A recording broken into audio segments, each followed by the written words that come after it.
Hello students, Hindi board academy में आप लोगों का स्वागत है। ठीक है, हम यहाँ पे क्लास 10 केमिस्ट्री का जो चैप्टर है उसको हम स्टार्ट करने जा रहे हैं इस वीडियो में। ठीक है, तो अगर ये वीडियो आपको पसंद है तो लाइक कीजिए और शेयर कीजिएगा इसे।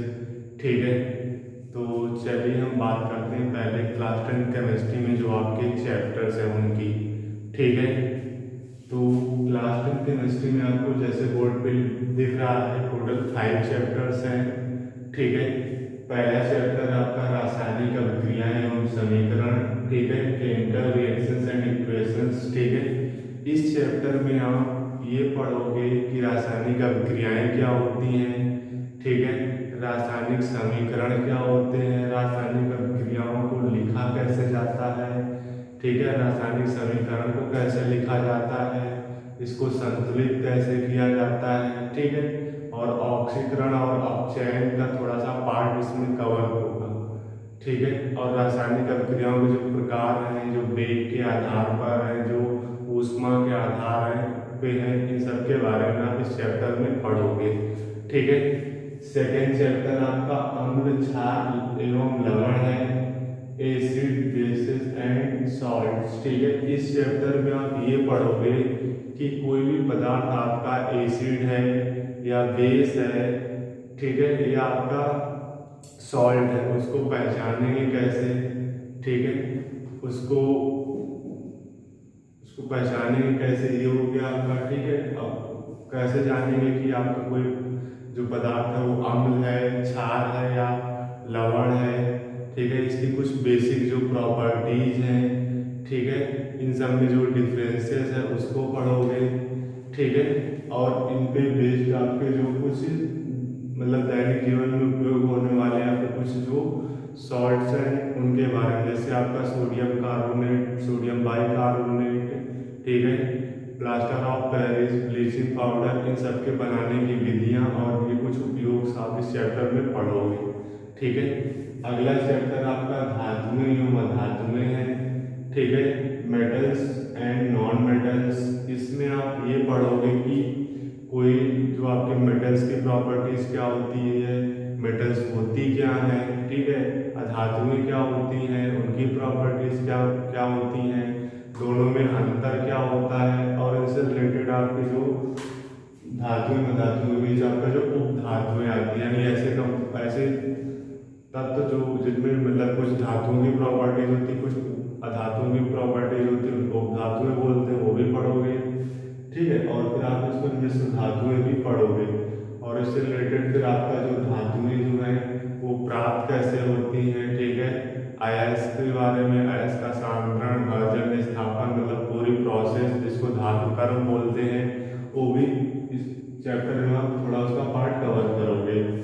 अगला चैप्टर आपका कार्बन एवं इसके यौगिक हैं। ठीक है, इस चैप्टर में आप ये पढ़ोगे कि कार्बन क्या होते हैं, कार्बन के सोर्सेज कहाँ हैं। सोर्सेज का मीन्स ये है कि कार्बन कहाँ से प्राप्त किए जाते हैं। ठीक है, और इसके यौगिक और कार्बन से जो बने जो कंपाउंड्स हैं उनके बारे में पढ़ोगे। ठीक है, और जो कंपाउंड्स हैं आपके उसमें एसिटिक एसिड और एथिल अल्कोहल मेनली है। ठीक है, अगला चैप्टर आपका तत्वों का आवर्त वर्गीकरण है। ठीक है, इसमें आप ये पढ़ोगे कि तत्वों का जो आवर्त वर्गीकरण है वो कैसे किया गया था। ठीक है, जिसमें आपके मेंडलीव की आवर्त सारणी, ठीक है, और दीर्घकाल आवर्त सारणी, और इससे रिलेटेड जो आपके कुछ प्रॉपर्टीज थी जैसे विकर्ण संबंध। ठीक है, परमाणु त्रिज्या, आणविक त्रिज्या, इन सब के बारे में आप पढ़ोगे। ठीक है, और इसके साथ साथ जो कुछ बेसिक प्रिंसिपल्स थे, ठीक है, आवर्त सारणी में, जैसे न्यूलैंड का अष्टक सिद्धांत, डोबेनाइनर का त्रिक सिद्धांत, इन सब के बारे में आप इस चैप्टर में पढ़ोगे। ठीक है, तो लेकिन अब इस चैप्टर्स को अपना कवर करने से पहले आपको क्या होगा कि केमिस्ट्री का बेसिक्स आना बहुत ज़रूरी है। ठीक है, तो केमिस्ट्री का बेसिक्स सीखेंगे तभी हम इन चैप्टर्स को अच्छे से समझ सकते हैं और कवर कर सकते हैं। ठीक है, ठीक वैसे ही जैसे हमको इंग्लिश अगर लैंग्वेज सीखनी है तो उसका जो बेसिक है अल्फ़ाबेट्स और वर्ड, इन सब की फॉर्मेशन हमको अच्छे से आएगी, देन तभी हम इंग्लिश लैंग्वेज सीख सकते हैं। वैसे ही केमिस्ट्री का अगर हमको बेसिक क्लियर रहेगा, देन तभी हम इन चैप्टर्स को अच्छे से समझ सकते हैं और सीख सकते हैं। ठीक है, तो चलिए हम आगे देखते हैं इस चैप्टर में। पहले आज इस लेक्चर में हम लोग पहले लेक्चर में खाली केमिस्ट्री का बेसिक्स ही कवर करेंगे। ठीक है, तो चलिए केमिस्ट्री के बेसिक्स की बात करते हैं। ठीक है, तो केमिस्ट्री के बेसिक्स में आप परमाणु क्या होते हैं, इलेक्ट्रॉन, प्रोटॉन और न्यूट्रॉन के बारे में थोड़ा सा, और इलेक्ट्रॉनिक विन्यास जो आपका के एलिमेंट, ठीक है, और एस्पेरियन में देखेंगे, और लास्ट जो आपका आयंस है उसके बारे में थोड़ा सा हम देखेंगे। ठीक है, बेसिक्स में हम इतने पार्ट्स कवर करेंगे। ठीक है, तो चलिए देखते हैं पहले वन बाय वन। तो सबसे पहले देखते हैं कि परमाणु हमारा क्या होता है। ठीक है, इंग्लिश में इसको एटम्स बोलते हैं। ठीक है, तो किसी भी पदार्थ का जो सबसे सूक्ष्मतम कण होता है, ठीक है, कोई भी आपका तत्व है या पदार्थ है, ठीक है, उसका जो सबसे स्मॉलेस्ट पार्टिकल होता है उसको हम क्या बोलते हैं, परमाणु। ठीक है,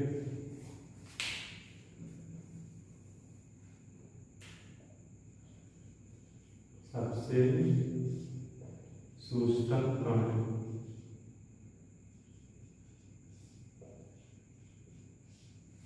ठीक है, तो जो परमाणु होता है वो किसी रिएक्शन में जो फ्री परमाणु जो होता है वो फ्री स्टेट में नहीं रहता है, लेकिन वो हर रिएक्शन में पार्टिसिपेट करता है। ठीक है, मतलब बेसिकली ये है कि जैसे आपकी कोई दीवार है, ठीक है, दीवार में आप ये देखोगे कि उसके सबसे जो स्मॉलेस्ट इकाई होती है वो क्या होती है, ईंट होती है। ठीक है, ईंट होती है, फिर उसी को बार बार रिपीट करके दीवार बनाई जाती है। ठीक है, सेम वैसे ही कि जो किसी भी पदार्थ या तत्व का जो सबसे स्मॉलेस्ट पार्टिकल है, ठीक है, उसको हम क्या बोलते हैं, परमाणु बोलते हैं। ठीक है, तो जो रिएक्शन में पार्टिसिपेशन की बात आती है, रिएक्शन में भाग लेने की बात आती है, तो ये परमाणु क्या होते हैं, रिएक्शन में भाग लेते हैं लेकिन स्वतंत्र अवस्था में अकेले नहीं रहते हैं। मतलब क्या होगा, कहीं भी एक परमाणु अकेले नहीं रहे हैं, एक या एक से अधिक परमाणु ही मतलब एक से अधिक परमाणु दो या दो से अधिक परमाणु ही आपस में संयुक्त होकर ही रहते हैं। ठीक है, लेकिन जब रिएक्शन की बात आती है तो जो आपका दो या दो से एक परमाणु होते हैं वो आपस में ब्रेक होकर के, ठीक है, अब परमाणु में बदल के देन फिर वो रिएक्शन में पार्टिसिपेट करते हैं। ठीक है, ये हो गया। सेकेंड आपका क्या है, अणु है। ठीक है, अणु को इंग्लिश में मॉलिक्यूल्स बोलते हैं। ठीक है, अणु बेसिकली क्या होता है कि परमाणुओं से मिलकर बना होता है।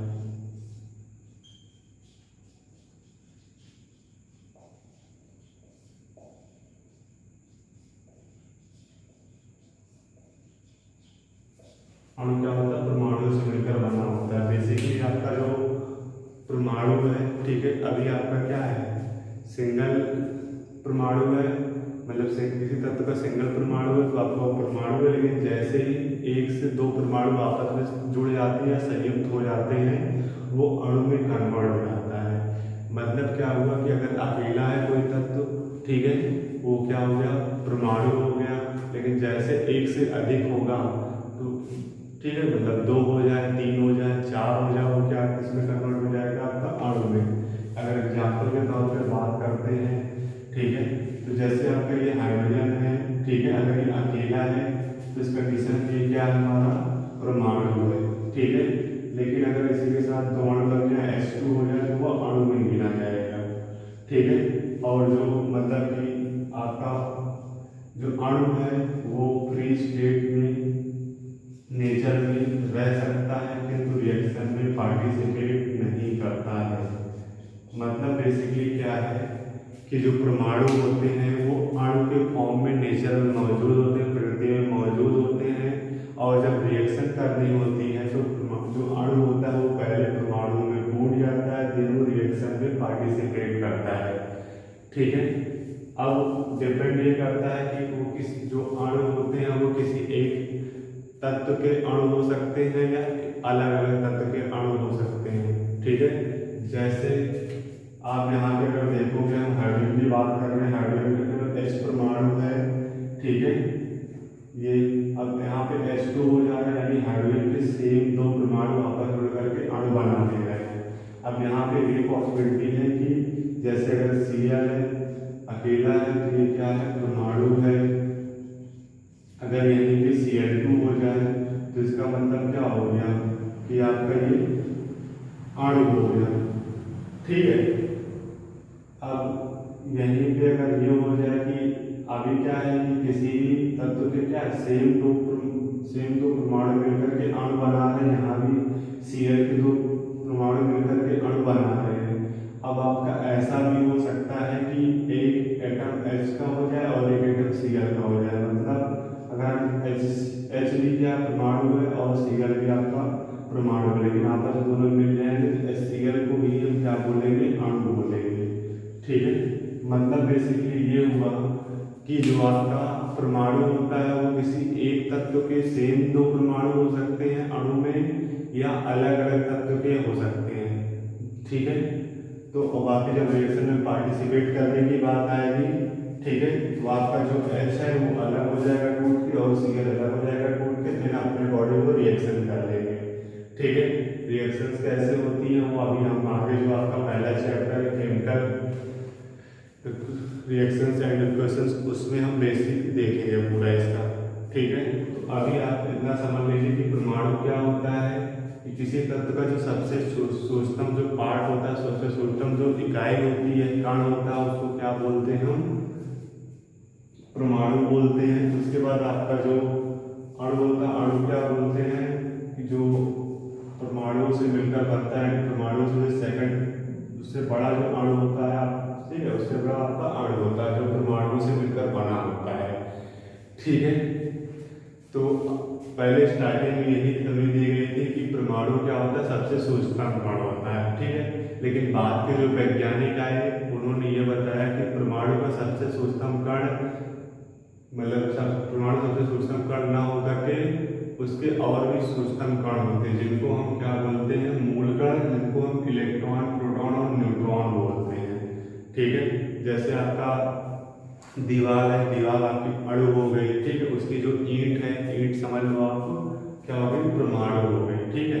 और ईंट भी क्या होती है, मिट्टी के छोटे छोटे पार्टिकल से मिलकर के बनी होती है, ठीक है। तो उन पार्टिकल्स को आप ये समझ लो कि इलेक्ट्रॉन, प्रोटॉन और न्यूट्रॉन होते हैं, ठीक है। तो चलिए इलेक्ट्रॉन, प्रोटॉन, न्यूट्रॉन के बारे में थोड़ा देख लेते हैं। तो जो स्टार्टिंग की थ्योरी थी ये बताया गया था कि जब जो परमाणु का किसी तत्व का जो सबसे सूक्ष्म कण होता है वो आपका परमाणु होता है, लेकिन बाद में जब और ज़्यादा खोज हुई तो ये बताया गया है कि परमाणु से भी छोटे कण होते हैं, जिनको हम क्या बोलते हैं, इलेक्ट्रॉन, प्रोटॉन और न्यूट्रॉन, ठीक है। परमाणु के जो मूल कण कहलाते हैं, ठीक है, फंडामेंटल पार्टिकल्स, ठीक है। आपके क्या होते हैं, इलेक्ट्रॉन,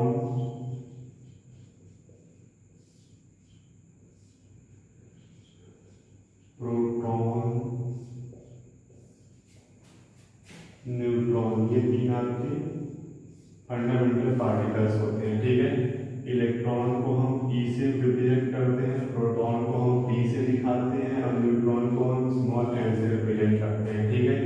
इलेक्ट्रॉन पे बेसिकली माइनस का चार्ज होता है, प्रोटॉन पे प्लस का चार्ज होता है और न्यूट्रॉन उदासीन होता है, मतलब इस पे कोई चार्ज नहीं होता है, ठीक है। जो आपके इलेक्ट्रॉन है इसके खोजकर्ता आपके J.J. थॉमसन है,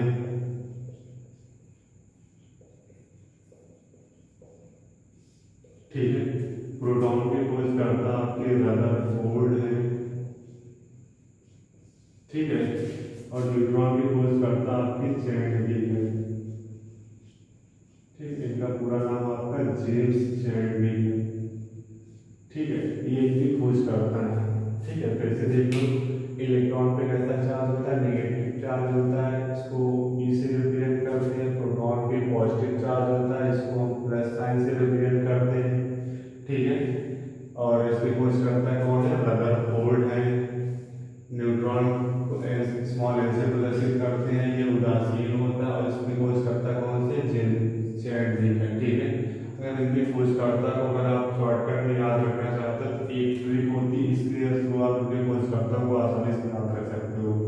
ठीक है, जैसे हो गया ईट और नाच। ठीक है, इसमें जो हो गया ई का मतलब क्या हो गया आपका इलेक्ट्रॉन, और टा से मतलब इसकी खोज करता है टॉमसन। ठीक है, पा से आपका प्रोटॉन हो गया, ना से इसका खोज करता आपके रदरफोर्ड हो गए। ठीक है, ना से आपका न्यूट्रॉन हो गया, और चार से इसके आपके खोज करता चैडविक हो गए।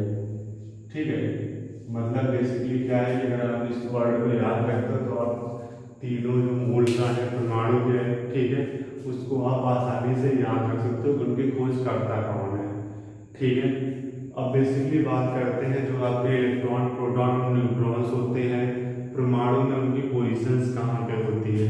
ठीक है, तो इसमें आपको जो इम्पोर्टेंस है नोट कर लीजिए, देन हम आगे कंटिन्यू करते हैं। ठीक है,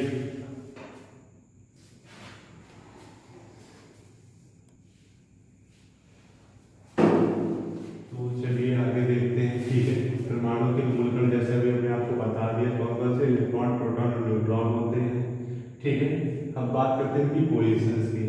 ठीक है, तो रदरफोर्ड ने जब अपना परमाणु मॉडल दिया था, ठीक है, रदरफोर्ड एक साइंटिस्ट थे, ठीक, उन्होंने अपना जब परमाणु मॉडल दिया था, परमाणु मॉडल का मतलब ये है कि जो परमाणु से संबंधित जो मॉडल्स प्रस्तुत किए गए थे उन्हीं को हम परमाणु मॉडल्स बोलते हैं। ठीक है, उन्होंने ये बताया था कि परमाणु क्या होता है, दो चीज़ों से मिलकर बना होता है। ठीक है, पहली चीज़ क्या होती है कि पहली चीज़ जो होती है परमाणु का जो पहला पार्ट होता है उसको हम नाभिक बोलते हैं। ठीक है, तो दूसरा पार्ट क्या होता है, नाभिक के चारों ओर का जो विशाल क्षेत्र होता है उसको दूसरा पार्ट बोलते हैं। उन्होंने बताया, जैसे आपने देखा होगा कि जो नाभिक होता है, किसी भी चीज़ का जो सेंटर होता है उसको हम क्या बोलते हैं, नाभिक। ठीक है, तो और नाभिक में क्या आपके यहाँ पे नाभिक उन्होंने बताया कि प्रोटॉन और न्यूट्रॉन जो है वो परमाणु के नाभिक में पाए जाते हैं। ठीक है, ये और फिर आपके जो इलेक्ट्रॉन्स हैं वो नाभिक के चारों ओर कई सारी वृत्तीय कक्षाएं बनी होती हैं इस तरीके से। ठीक है, और इलेक्ट्रॉन क्या होते हैं, इन कक्षाओं में चक्कर लगाते रहते हैं। ठीक वैसे ही जैसे जो पृथ्वी है वो सूर्य के चारों तरफ चक्कर लगाती रहती है, ठीक उसी प्रकार से इलेक्ट्रॉन भी क्या होते हैं, इसके चारों तरफ चक्कर लगाते रहते हैं इस तरीके से। ठीक है, तो बेसिकली क्या है कि जो आपका परमाणु का नाभिक है उसमें क्या पाया जाता है, प्रोटॉन और न्यूट्रॉन, और इलेक्ट्रॉन क्या होता है उसके चारों तरफ चक्कर लगाते रहते हैं। जैसे आपकी जो पृथ्वी है वो सूर्य के चारों तरफ क्या होती है, चक्कर लगाती रहती है। ठीक वैसे। ठीक है, आपका अगर बेसिक कोई क्वेश्चन आता है कि आपका प्रोटॉन और न्यूट्रॉन कहाँ पाए जाते हैं, नाभिक में पाए जाते हैं, और इलेक्ट्रॉन कहाँ पाए जाते हैं, नाभिक के चारों ओर का जो विशाल क्षेत्र होता है जिसको हम कोश बोलते हैं, ठीक है, उसमें पाए जाते हैं। बात बेसिकली आपके कोश होते क्या हैं, इसकी डेफिनेशन आपकी ये होती है कि नाभिक के चारों ओर का वह विशाल क्षेत्र जहाँ पे इलेक्ट्रॉन पाए जाने की संभावना अधिक होती है। ठीक है, मतलब यार आप ऐसे बोल सकते हैं जहाँ पे इलेक्ट्रॉन चक्कर लगाते हैं उसको हम कोश बोलते हैं। ठीक है, इन कोशों को ही जो बोहर ने बाद में इन कोशों के क्या नाम दिया, पहले कोश जैसे आ रहा है के नाम दिया, फिर एल, फिर एम, फिर आगे जो कोश आया फिर एन, इस तरीके से नाम उनका दिया गया। ठीक है, तो बेसिकली अब जो हमारा इलेक्ट्रॉनिक विन्यास का बात करते हैं। ठीक है, तो इलेक्ट्रॉनिक विन्यास हम क्यों करते हैं, इलेक्ट्रॉनिक विन्यास हम इसलिए करते हैं ताकि हम ये बता सकें कि किस कोश में कितने नंबर्स ऑफ इलेक्ट्रॉन्स हैं, यानी किस कोश में कितने इलेक्ट्रॉन हैं, इसी को पता करने के लिए हम क्या करते हैं, इलेक्ट्रॉनिक विन्यास करते हैं। ठीक है, जैसे हमने बताया कि 11 में हम इलेक्ट्रॉनिक विन्यास करना सीखेंगे, तो 11 में जो इलेक्ट्रॉनिक विन्यास है वो बोहर-बरी ने बताया था। ठीक है, अब आप ऐसे इलेक्ट्रॉनिक विन्यास करके आप ये बता सकते हो कि आपका कोई भी परमाणु का जो इलेक्ट्रॉन है वो के कोश में कितने उसके इलेक्ट्रॉन हैं, एल कोश में उसके कितने इलेक्ट्रॉन हैं, एम कोश में उसके कितने इलेक्ट्रॉन हैं, और एन कोश में उसके कितने इलेक्ट्रॉन हैं। ठीक है, इन सभी को बताया जा सकता है। ठीक है, तो जैसे आपका के है, के अगर देखोगे के क्या है, पहला कोश है, ठीक है, एल क्या है दूसरा कोष है, एम क्या है तीसरा कोष है और एम क्या है चौथा कोष है। ठीक है, तो जब बोहर-बने ने बताया, जब इनका इलेक्ट्रॉनिक विन्यास बताया तो उन्होंने ये बताया कि किसी भी कोष में जो इलेक्ट्रॉनों की अधिकतम संख्या होती है वो 2l² होती है। मतलब किसी भी कोष में इलेक्ट्रॉनों की जो अधिकतम संख्या होती है वो क्या होती है 2l² होती है, जहाँ जो m होता है वो होता है कोषों की क्रम संख्या। क्या होता है कोषों की क्रम संख्या। ठीक है, ये होता है मतलब जैसे क्रम क्या हो गया के कोष क्या पहले नंबर पे आ रहा है, एल कोष दूसरे नंबर पे आ रहा है, एम कोष तीसरे नंबर पे आ रहा है, एन कोष चौथे नंबर पे आ रहा है। ये आपके बेटा जो कोष बने हुए हैं, ठीक है, ये और आगे भी होते हैं, लेकिन आपको बेसिकली क्या है 1 से लेकर 30 तक तत्वों का ही इलेक्ट्रॉनिक विन्यास करना होता है। देन आपका केवल 11 तक ही लिखा हुआ होता है। ठीक है, अगर हम बात करते हैं सब में इलेक्ट्रॉनों की अधिकतम संख्या की, ठीक है, तो आपके कोष ये हो गए, ठीक है, के एल एम एन। ठीक है, अब इधर आपका इलेक्ट्रॉनों की संख्या की हम बात करें। ठीक है, तो के लिए जो आपका इलेक्ट्रॉनिक संख्या के लिए अधिकतम संख्या के लिए फॉर्मूला क्या था वो 2n² था। ठीक है, अब के लिए जो n की वैल्यू होती है वो कितनी होती है 1 होती है, l के लिए n की वैल्यू कितनी होती है 2 होती है, m के लिए m की वैल्यू कितनी होती है 3 होती है और n के लिए n की वैल्यू कितनी होती है 4। ठीक है, अब इसमें अगर आप वैल्यू पुट करोगे तो 2 फॉर्मूला का ये है, m की वैल्यू कितनी 1 है, 1 आप इसको पुट करोगे, जब आप इसको सॉल्व करोगे 2 और 1 का स्क्वायर आपका क्या होता है 1, इसको सॉल्व करोगे 1 तो आपका क्या आ जाएगा 2 1 2। यहाँ पे आप पुट करोगे 2 एंड 2 का स्क्वायर आपका कितना होता है 4 होता है, 4 2 जा 8।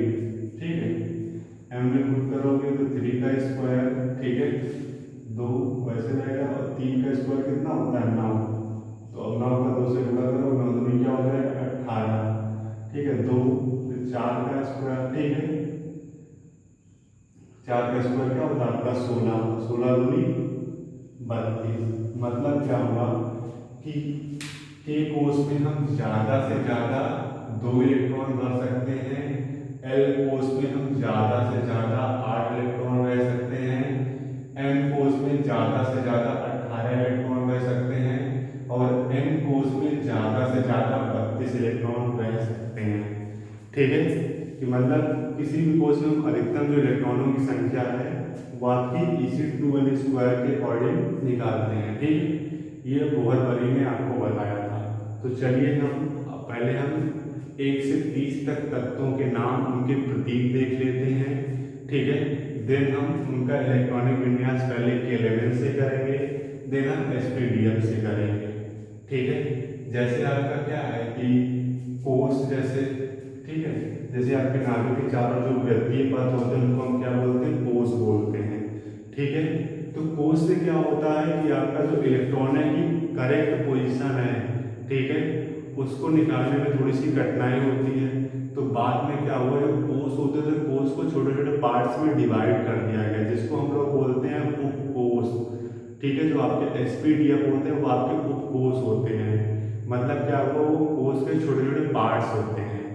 ठीक है, ऐसे ही समझ लो कि जैसे आपको आप किसी अपने एरिया में रह रहे हो, जैसे आप उत्तर प्रदेश में रह रहे हो, ठीक है, तो उत्तर प्रदेश में हम आपसे बोल दें कि आपको किसी पर्सन की करेक्ट पोजीशन बतानी है, उसको आपको ढूंढना है। ठीक है, आपके लिए थोड़ा सा टाइम टेकिंग प्रोसेस होगा, लेकिन अगर हम आपको ये भी बता दें कि वो उत्तर प्रदेश के कानपुर सिटी में रहता है, then in compare to Uttar Pradesh बोलने से अच्छा है अगर हम कानपुर सिटी बता देंगे तो आपको चांसेस ये हैं कि आप उस पर्सन की लोकेशन जल्दी फाइंड कर सकते हो। आप क्योंकि उत्तर प्रदेश में अगर आप बताएंगे तो आपको पूरे उत्तर प्रदेश में जितनी सिटीज हैं आपको हर सिटीज में क्या होगा उस पर्सन को ढूंढना होगा।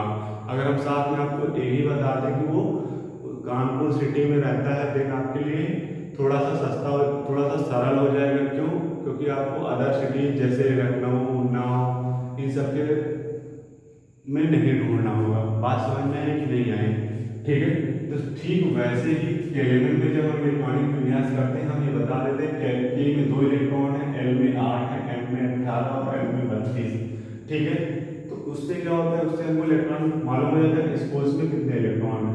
ठीक है, लेकिन जब हम एसपीडीएफ में करते हैं तो जो आपके जैसे कोर्स है, कोर्स को ऐसे पर्टिकुलर ऐसे छोटे छोटे पार्ट्स में डिवाइड कर देता है। ठीक है, तो हमको मालूम है कि अगर एसओ कोर्स को बोल देगा साथ में, तो हमको मालूम है आपका एसओ कोर्स फॉर एग्जाम्पल जैसे ये है। ठीक है, इसमें आपका इलेक्ट्रॉन पा जाएगा, तो हम करेक्ट इसी में ढूंढेंगे, हम पूरे में क्यों ढूंढेंगे। ठीक है, तो ठीक वैसे ही है, तो एसपीडीएफ में भी हम इलेक्ट्रॉनिक विन्यास सीखेंगे। ठीक है, तो लेकिन इसके लिए पहले क्या होगा कि आपका जो बेसिक आपको सीखना है। ठीक है, तो आपको कम से कम 1 से 30 तक तत्वों के नाम, उनके प्रतीक, उनके परमाणु क्रमांक, ठीक है, ये सब आपको याद रखना होगा, तभी आप आगे केमिस्ट्री में इसको अच्छे से सीख सकते हो। ठीक है, तो चलिए आगे देखते। तो हमने 1 से 30 तक जो तत्व है, ठीक है, उनके परमाणु क्रमांक और उनका प्रतीक, ठीक है, और उनके नाम हमने आपको बोर्ड पे लिख दिए हैं। ठीक है, परमाणु क्रमांक का बेसिकली मीन्स ये है कि जैसे आपके क्लास में आपके रोल नंबर्स होते हैं, ठीक है, आपके और आपके फ्रेंड्स के, वैसे ही यहाँ पे आपके परमाणु क्रमांक भी कोई जो रहते हैं फिक्स रहते हैं। ठीक है, आप अगर ये सोचो कि जैसे फर्स्ट वाले पे हाइड्रोजन है, ठीक है, इसका सिंबल H है, इसको क्या करो ऊपर नीचे कर दो, और कोई जैसे कार्बन है इसको फर्स्ट नंबर में कर दो, तो ये पॉसिबल नहीं है। सबका एक जो पर्टिकुलर परमाणु क्रमांक है वो फिक्स है। जैसे आपका क्लास में क्या होता है, वो पर्टिकुलर रोल नंबर फिक्स होता है, ऐसे नहीं आप डेली अपना रोल नंबर चेंज कर लो। ठीक है, तो जितने भी एलिमेंट्स लिखे हुए हैं आपके सभी के जो परमाणु क्रमांक है वो फिक्स है। ठीक है, और बेसिकली आपका जो पीरियोडिक टेबल है उसमें टोटल 118 तत्व हैं। ठीक है, तो जब आप लास्ट वाला चैप्टर तत्वों का आवर्त वर्गीकरण पढ़ोगे तो उसमें आपको पूरा का पूरा बताया जाएगा। टोटल आपके 118 तत्व हैं। ठीक है, उसमें धातुएं हैं, और धातुओं के बारे में जब टॉपिक्स पढ़ोगे उसमें कितनी धातुएं होती हैं, कितनी अधातुएं होती हैं, कितनी उपधातुएं होती हैं, उन सब के बारे में पढ़ोगे। अभी आप ये समझ लो कि जैसे आपको इंग्लिश अल्फाबेट्स में कितने होते हैं, 26 अल्फाबेट्स होते हैं। ठीक है, मतलब वर्ड होते हैं, मतलब ठीक है, वैसे ही यहाँ पे आपको बेसिकली 118 होते हैं। लेकिन आपको जो ज़्यादा नीड होती है, अगर आप 1 से 30 तक एलिमेंट्स को लर्न कर लेते हो, देन आपके लिए काफ़ी ज़्यादा ईजी हो जाता है केमिस्ट्री सीखने में। ठीक है, तो चलिए 1 बाय 1 सबको देख लेते हैं। फर्स्ट नंबर पे आपका जो हाइड्रोजन है, इसका सिंबल हमारा H होता है। सेकंड नंबर पे हमारा हीलियम है, इसका सिंबल हमारा He होता है। थर्ड नंबर पे हमारा लिथियम होता है। ठीक है, इसका सिंबल हमारा Li होता है। फोर्थ नंबर पे हमारा बेरिलियम होता है, इसका सिंबल Be होता है। थर्ड नंबर पे हमारा बोरॉन होता है, इसका सिंबल हमारा B होता है। 6 नंबर पे कार्बन होता है, इसका सिंबल C होता है। 7 नंबर पे नाइट्रोजन होता है, इसका सिंबल हमारा N होता है। 8वें नंबर पे हमारा ऑक्सीजन होता है और इसका सिंबल प्रतीक क्या होता है, O होता है। 9वें नंबर पे फ्लोरीन होती है। ठीक है, इसका सिंबल F होता है। 10वें नंबर पे क्या होता है, नियॉन होता है, इसका सिंबल Ne होता है। 11वें नंबर पे आपका सोडियम होता है, इसका सिंबल Na होता है। 12वें नंबर पे आपका क्या होता है, मैग्नीशियम होता है, इसका सिंबल आपका Mg होता है। 13वें नंबर पे आपका एल्युमिनियम है। ठीक है, इसका सिंबल आपका क्या है, Al है। 14वें नंबर पे आपकी सिलिकॉन होती है, इसका सिंबल आपका क्या होता है, Si होता है। ठीक है, वैसे ही आगे आपका 15 नंबर पे आपका क्या है, फास्फोरस है, इसका सिंबल क्या है आपका P है। 16वें नंबर पे आपका सल्फर है, इसका सिंबल आपका S है। 17वें नंबर पे आपका क्लोरीन है, इसका सिंबल Cl है। ठीक है, 18वें नंबर पे आपका आर्गन है, इसका सिंबल आपका Ar है। 19वें नंबर पे आपका पोटेशियम है। ठीक है, इसका सिंबल आपका K है। 20वें नंबर पे आपका कैल्शियम है। ठीक है, उसका सिंबल आपका Ca है। 21वें नंबर पे आपका स्कैंडियम है, इसका सिंबल आपका Sc है। ठीक है, 22वें नंबर पे आपका टाइटेनियम है, इसका सिंबल Ti है। 23वें नंबर पे आपका वैनेडियम है, इसका सिंबल आपका बी है। 24वें नंबर पे आपका क्रोमियम है, इसका सिंबल आपका Cr है। 25वें नंबर पे आपका मैग्नीज है, इसका सिंबल Mn है। 26वें नंबर पे आपका आयरन है, इसका सिंबल Fe है। ठीक है। 27वें नंबर पे कोबाल्ट है, कोबाल्ट का आपका सिंबल Co होता है। 28वें नंबर पे आपका निकिल है, इसका सिंबल Ni होता है। 29वें नंबर पे आपका कॉपर होता है, उसके सिंबल Cu है। 30वें नंबर पे आपका जिंक होता है, इसका सिंबल आपका Zn होता है। ठीक है। अब इसमें अगर आप ये देखो कि कुछ एलिमेंट्स क्या हैं कि कुछ एलिमेंट्स जो सिंबल है, ठीक है, वो उनके नाम के पहले अल्फाबेट के अकॉर्डिंग है। जैसे आपका हाइड्रोजन हो गया, हाइड्रोजन H, हीलियम He हो गया। ठीक। ऑक्सीजन आपका O हो गया। ठीक है। लेकिन कुछ ऐसे भी आपके एलिमेंट्स जिनके नाम क्या होंगे बिल्कुल अलग है। जैसे आपका सोडियम है। ठीक है। इसका अगर स्पेलिंग देखोगे तो फर्स्ट वर्ड S से स्टार्ट होगा, लेकिन इसका सिंबल Na होता है। ऐसा क्या हो, तो देखो बेसिकली जो ये नाम के जो प्रतीक दिए गए हैं तत्वों में, वो उनके लैटिन नेम से दिए गए हैं। लैटिन आपकी एक लैंग्वेज होती है। ठीक है। जो केमिस्ट्री की जो मेन इंटरनेशनल जो लैंग्वेज होती है वो आपकी लैटिन होती है, लैटिन भाषा। ठीक है। तो मेन जो नाम दिए गए हैं उनके लैटिन मेन के अकॉर्डिंग दिए गए हैं। ठीक है। अब जैसे सोडियम का जो लैटिन नेम होता है हमारा, ठीक है, वो मतलब कि ना एन से स्टार्ट होता है, नाइट्रोसियम ऐसे कुछ बोलते हैं, नाइट्रोसियम बोलते हैं इसको। ठीक है। तो उन्हीं के नेम के अकॉर्डिंग इसको क्या लिखा है, Na लिखा है। जैसे भी आपका पोटेशियम है, उसके जो लैटिन नेम है उसके अकॉर्डिंग इसको K लिखा गया है। ठीक है। तो जितने भी आपके जो सिंबल्स दिए गए हैं वो उसके लैटिन नाम के अकॉर्डिंग दिए गए हैं। ठीक है। इसलिए जैसे आपका आयरन हो गया, Fe लिखा है। आयरन का आपका जो लैटिन नेम होता है फेरॉन होता है। क्या होता है, फेरॉन। ये उसी के अकॉर्डिंग इसको क्या दिया गया, सिंबल Fe दिया गया है ये। ठीक है। तो ये आपके तत्व हैं। ठीक है। अब इनमें हम क्या करेंगे, इनका इलेक्ट्रॉनिक विन्यास 1 by 1 निकालना सीखेंगे। ठीक है। तो आपको ये तत्व जो है याद रखना है। ठीक है। इनकी ट्रिक भी हम थोड़ी बहुत आपको बता सकते हैं जिससे आप इसको आसानी से लर्न कर सकते हो। ठीक है। लेकिन आपको अगर केमिस्ट्री सीखनी है तो आपको इन बेसिस मतलब दैट मीन्स इन जो आपके एलिमेंट्स हैं इनको लर्न करना बहुत ही ज़्यादा जरूरी है। ठीक है।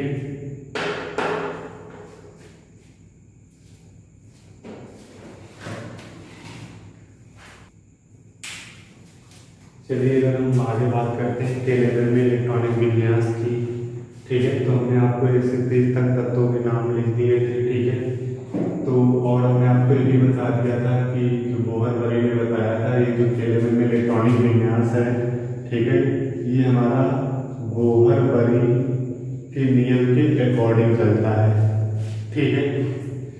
तो हमने आपको 1 से 30 तक तत्व बता दिए थे। ठीक है। और साथ हमने ये भी आपको बता दिया था कि के में मैक्सिमम जो इलेक्ट्रॉनिक संख्या होती है 2 होती है, एल में मैक्सिमम आपकी 8 होती है, एम में मैक्सिमम आपकी 18 होती है और एम में मैक्सिमम आपके 32 इलेक्ट्रॉन आप भर सकते हो।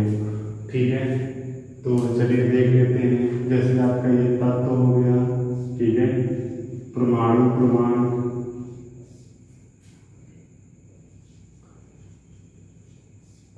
ये आपका प्रतीक हो गया और इधर हमने आपका लिख दिया इलेक्ट्रॉनिक विन्यास।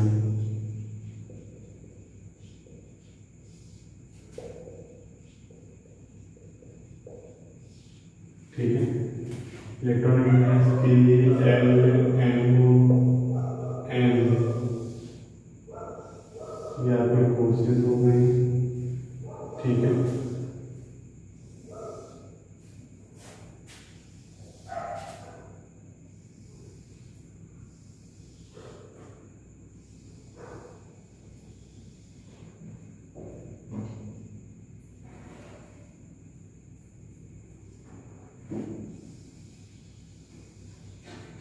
ये आपके कोर्सेज हो गए। ठीक है।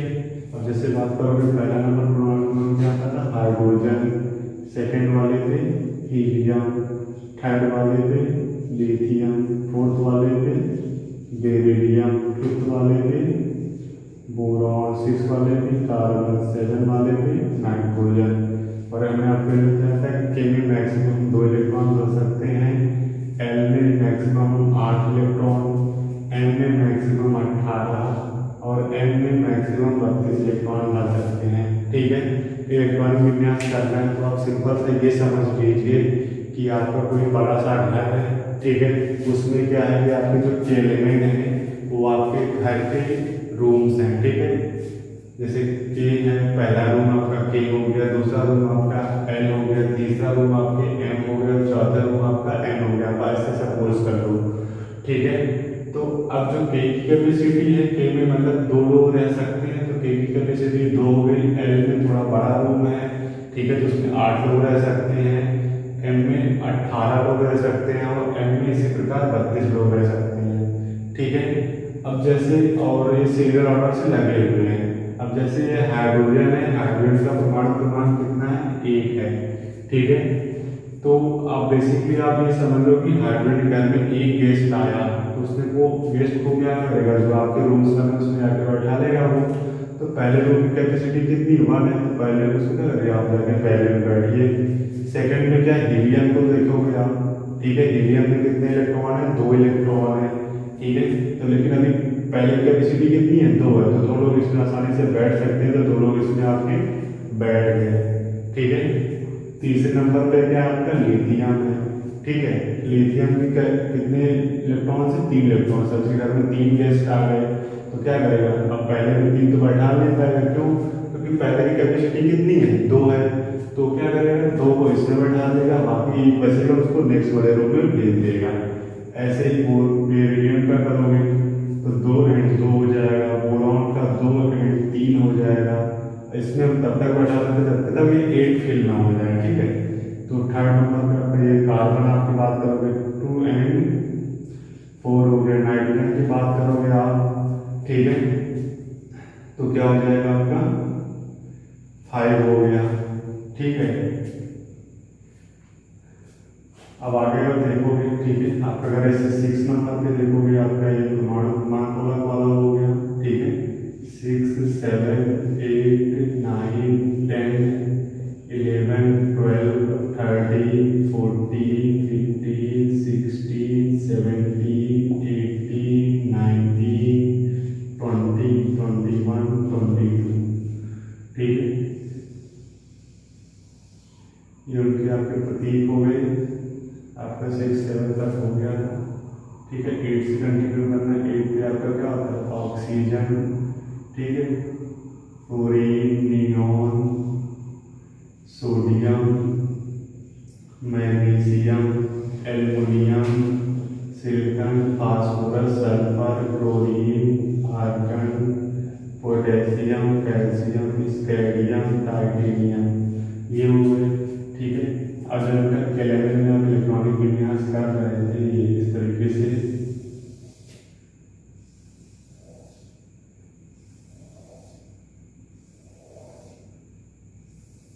ठीक है, अब ऑक्सीजन घर में 8 लोग आ गए, तो इसको आप कैसे करोगे।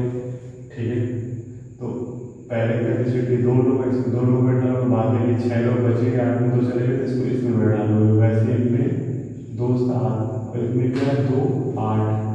ठीक है, अब क्या है कि एल की कैपेसिटी कितनी थी, 8 थी, इसमें 8 फिल हो गए। अब इसके पास 11 गेस्ट आ जाएंगे, 2 इसमें बैठा लेगा, 8 इसमें बैठा लेगा, अभी 1 बच रहा है, उसको क्या करेगा, नेक्स्ट वाले रूम में भेज देगा। ऐसे ही एम जी एफ का आ जाएगा 2 8 2 2 8 3 2 8 4 2 8 5 2 8 6, क्लोरीन का 2 8 7, आर्गन का 2 8 8, ये हो गया। ठीक है, अब यहाँ पे एक इम्पॉर्टेंट बात ये है कि मोहन भाई ने जब इलेक्ट्रॉनिक विन्यास बताया तो उसने एक इम्पॉर्टेंट बात ये बताई थी कि किसी भी तत्व के बाहरी कोष में, ठीक है, अगर हमको 8 से ज़्यादा इलेक्ट्रॉन भरना है तो उस तत्व के बाहरी कोष में 2 इलेक्ट्रॉन होना चाहिए। फॉर एग्जाम्पल, ठीक है, उन्होंने जो रूल बताया था, उन्होंने ये बताया था कि सबसे पहले हम के में 2 इलेक्ट्रॉन भरते हैं, एल में हम 8 इलेक्ट्रॉन भरते हैं, ठीक है, एम में हम 8 इलेक्ट्रॉन भरते हैं। ठीक है, फिर एम में जाके पहले 2 इलेक्ट्रॉन बढ़ते हैं, फिर वापस आके हम एम में इलेक्ट्रॉन बढ़ते हैं। ठीक है, क्या बताया था उन्होंने, एम की कैपेसिटी 8 होती है, ठीक है, लेकिन उन्होंने ये बताया था कि पहले बाहरी कोष में जाके जब इसमें 8 इलेक्ट्रॉन हो जाते हैं तब उसके बाहरी कोष में जाके हम उसमें 2 इलेक्ट्रॉन भरते हैं एन कोष में, देन हम फिर वापस आके एम को कंप्लीट करते हैं। ठीक है, तो अगर आप पोटेशियम में इलेक्ट्रॉनिक विन्यास अगर आप ऐसे लिखते हो 2 8 9, तो ये गलत है। ठीक है, इसको आपको ऐसे लिख करके 2 8 इसमें लिखोगे, 8 को पहले इसमें भरोगे, फिर बाहर वाले में भरोगे, जब तक एम में कितने 2 इलेक्ट्रॉन ना हो जाए। तो आपका ये गलत है और आपका ये सही होगा। ठीक है, वैसे कैल्शियम का 2 8 इसमें 8 करना, फिर बाहर वाले में 2, अब इसमें बाहर वाले में 2 हो गया, अब फिर वापस आके एम में इलेक्ट्रॉन भरोगे। जैसे आपका स्कैंडियम है 2 8, पहले आपने इसमें 8 भरा, फिर बाहर वाले जाके 2 भर दिया, तो ऐड करोगे तो 8 2 10 80 20, अभी 1 बच रहा तो 1 आगे फिर से इसमें आप भरोगे, तो 8 और 1 क्या हो जाएगा, ये आपका 9 हो जाएगा। ठीक है, वैसे अगर इसका करोगे 2 8, ये आपका 8 भरोगे, पहले फिर बाहर वाले यहाँ पे 2 भरोगे, फिर आपका 2 रिमाइंड होगा, फिर आप इसको ऐड करो, दैट मीन्स आपका टोटल यहाँ पे कितने हो जाएंगे, 10 हो जाएंगे। ठीक है, ये आपके 1 से 22 तक तो आपके इलेक्ट्रॉनिक विन्यास हो गए। ठीक है, आगे अभी जो बचे हुए उसको हम आगे देखते हैं। ठीक है, आपका 22 तक यहाँ पे इलेक्ट्रॉनिक विन्यास हो गया था। 22 के आगे हम देखते हैं 23 24 25 26 27 28 29 एंड 30। ठीक है, तो 23 का इलेक्ट्रॉनिक क्या होता है हमारा, vanadium, chromium, manganese, iron, nickel, नहीं होगा पहले का, कोबाल्ट, निकेल, कॉपर, जिंक, ये हो गया। ठीक है, और वेनेडियम की बात करो, वेनेडियम में कितने इलेक्ट्रॉन, 23, पहले से रूल को फॉलो करोगे, पहले में 2 भरो, फिर 8 भरो, फिर 8 भरो, फिर 12 हो जाए, 2 भरो, फिर जितने बचे आगे फिर से इसमें भरो, तो इसमें 8 और 3 कितने हो जाएंगे आपके 11। ठीक है, ये 11 हो गया। अब क्रोमियम क्या होता है, क्रोमियम और आपका जो कॉपर होता है 29 नंबर, ये दोनों आपके अपवाद होते हैं। अपवाद का मीन्स ये होता है कि कुछ ना कुछ ऐसे आपके तत्व मिल जाते हैं जो पर्टिकुलर रूल बनाया जाता है वो उसका फॉलो नहीं करते हैं। ठीक है, जैसे आपकी क्लास है, क्लास में क्या होते हैं, कुछ ऐसे आपके 1 या 2 स्टूडेंट्स होते हैं जो क्लास के मतलब रूल्स हैं उसको फॉलो नहीं करते, उसको तोड़ने में हमेशा लगे रहते हैं। तो कुछ ऐसे ही आपके जो क्रोमियम और कॉपर हैं जो रूल्स बनाए गए उसको फॉलो नहीं करते हैं, ये आपके एक्सेप्शन केस हैं। ठीक है, तो इनका इलेक्ट्रॉनिक विन्यास जो बोहर का रूल था उसके अकॉर्डिंग ये होना चाहिए था 2 8, जैसे 1 1 के बाद 2 हो सकता था। ठीक है, लेकिन ये नहीं होता है इनका इलेक्ट्रॉनिक विन्यास ये ना होकर के क्या होता है 2 8, इसमें क्या बेसिकली क्या होता है, 1 इलेक्ट्रॉन इस कोष से इसमें चला जाता है, 3 हो जाता है, 2 8 13 1, ये आपके अपवाद है। ठीक है, ये आपको याद रखना पड़ेगा 24। ठीक है, ये इसका सही होता है। अब बात करो 25, जैसा आपका पहले चला तो वैसे बोलो 2 8 8 एंड 2, फिर जितने बचे आप इसमें डालोगे तो 8 एंड 5 आपका क्या हो जाएगा 30। ठीक है, तो अब बेसिकली आप क्या करो, इस कॉलम को आप यहाँ पे 2 फिल या इसको 1 1 इंक्रीज करते चलोगे आपका हो जाएगा। ठीक है, 13 हो गया, 2 8 14, 2 हो गया कोबाल्ट का, 2 8 15, 2 निकेल का, 2 8 आपका हो जाएगा 16, 2 अब ये भी इसका रोगे 2 8 17, 2 होना चाहिए, बट ये क्या होता है एक्सेप्शन केस होता है, इसका भी इलेक्ट्रॉन अंदर वाले में चला जाता है, क्या हो जाता है 2 8 18 एंड 1, ये आपका राइट होता है। ठीक है, इसका आप आइडिया वाले का करोगे 2 8 18 एंड 2, ये आपके तत्वों का इलेक्ट्रॉनिक विन्यास होता है, ठीक है, जिसमें आपके 24 और 29 क्या होते हैं, अपवाद होते हैं, और भी आगे जो आपके तत्व होते हैं वो भी अपवाद होते हैं, लेकिन 30 तक आपके जो होते हैं 24 और 29 आपके अपवाद होते हैं, ठीक है, जो रूल को फॉलो नहीं करते। इनमें क्या होता है कि n वाले जो n कोर्स है उसका एक इलेक्ट्रॉन m वाले में चला जाता है यहाँ से यहाँ पे, ठीक है। इसको और अच्छे से समझने के लिए जब हम आपको एसपीडीएफ इलेक्ट्रॉनिक विन्यास बताएंगे तो उसमें हम इसको अच्छे से एक्सप्लेन करेंगे, ठीक है। अब अगर हम बात करते हैं 1 से 30 तक तत्वों को जो लिखने की अगर आपको याद करने की शॉर्टकट ट्रिक चाहिए तो उस ट्रिक से भी आप याद कर सकते हैं। जैसे हम बात करते हैं पहले हमको अगर 21 से 230 जो एलिमेंट्स है अगर उनका हमको नाम याद रखना है, ठीक है, सीरियल ऑर्डर से, तो आप ये याद रख सकते हो साइंस, टीचर, बेबी, क्रूर, मांगे, फीस, कोई, नहीं, कुछ, जाने। तो इससे क्या होगा, science practice SC, teacher TI, baby B, क्रूर CR, मैगी जेमिन, fees FE, CO NI, CU ZN। तो आप अगर इसको याद रखते साइंस टीचर बेबी क्रूर मांगे फीस कोई नहीं कुछ जाने, तो क्या होगा, scandium, titanium, magnesium, chromium, manganese, iron, ये आपका Fe है, कोबाल्ट, निकेल, कॉपर, जिंक। इससे आप क्या करोगे 1 से 3 जो 21 से 30 एलिमेंट्स है उसको आप आसानी से सीरियल ऑर्डर में याद कर सकते हो, ठीक है। वैसे अगर आप बात करोगे, ठीक है, 1 to 10 के लिए, ठीक है, तो उसके लिए होता है हा, ही, ली, बे, बरका,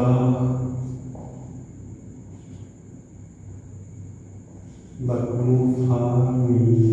इसको आप हाई लीवे बकनूफानी, हाई लीवे बकनूफानी। तो हा से आपका हाइड्रोजन हो जाता है, ली से आपका हीलियम हो जाता है, ली से आपका लिथियम हो जाता है, बी से आपका बी हो जाता है बेरिलियम, इससे आपका बोरॉन हो जाता है, का से आपका कार्बन हो जाता है, ना से आपका नाइट्रोजन हो जाता है, और जो आपकी इसकी O की मात्रा चढ़ी है उससे आपका ऑक्सीजन हो जाता है, F से आपका फ्लोरीन हो जाता है, और Ne से आपका नियॉन हो जाता है, ठीक है। इससे आप याद रखते हो तो आप क्या करो 1 से 30 तक एलिमेंट्स ट्रिक के थ्रू आप याद रख सकते हो। अब हम बात करते हैं 11 to 20 की, तो इसको याद रखने के लिए आपकी ट्रिक क्या हो सकती है, ठीक है, ना, मांगे, अलसी, पस्कल, की का, ठीक है।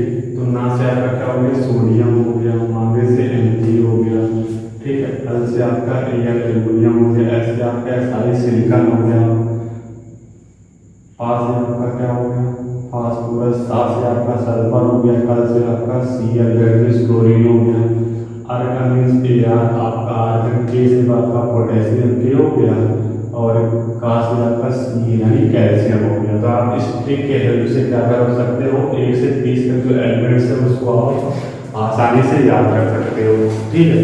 तो चलिए आगे हम नेक्स्ट वीडियो में देखते हैं।